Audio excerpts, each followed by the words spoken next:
కొంతమంది కేసీఆర్ గారి పక్కన ఉన్నటువంటి వాళ్ళు కేసీఆర్ గారి పేరు చెప్పుకొని అనేక రకాలుగా లబ్ధి పొంది వారు చేసినటువంటి అనేక చెత్త పనుల వల్ల ఇవాళ కేసీఆర్ గారి పేరు బద్నామయ్యే పరిస్థితి వచ్చింది. అయినా మళ్ళీ వాళ్ళని మోస్తాం, అయినా మళ్ళీ వాళ్ళని ముందుకు తీసుకెళ్తామని అనుకుంటే పార్టీ ఎట్లా ముందటికి పోతుంది?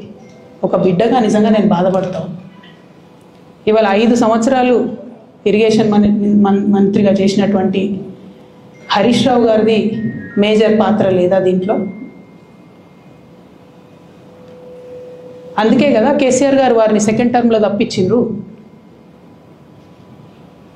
ఈ మొత్తం కాళేశ్వరం ఎపిసోడ్లో కేసీఆర్ గారికి మరక అంటిందంటే 2-3 వ్యక్తులు కారణం. మాజీ రాజ్యసభ సభ్యుడు ఒకలైతే, హరీష్ రావు గారు ఒకలైతే, మేఘా కృష్ణారెడ్డి గారు ఇంకోడు, మేఘానో బోగానో ఏదో.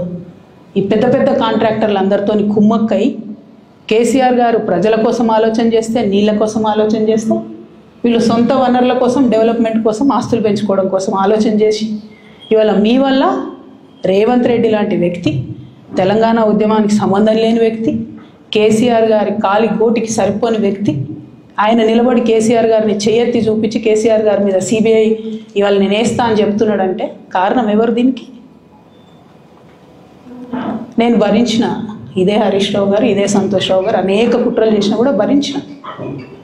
నా మీద ఓపెన్గా మీడియా మిత్రులందరితో రకరకాల మాటలు చెప్తే కూడా నేను భరించిన.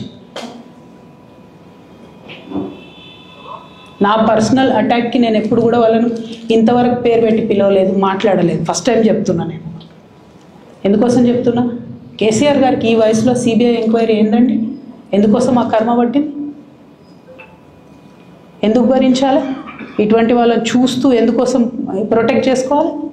బీఆర్ఎస్ పార్టీ తమ్ముల కోపం రావచ్చు, కానీ వాస్తవాలు చేదుగున్నా అప్పుడప్పుడు మాట్లాడుకుంటేనే, మందు తీసుకుంటేనే ఆరోగ్యం మంచిగా అవుతుంది.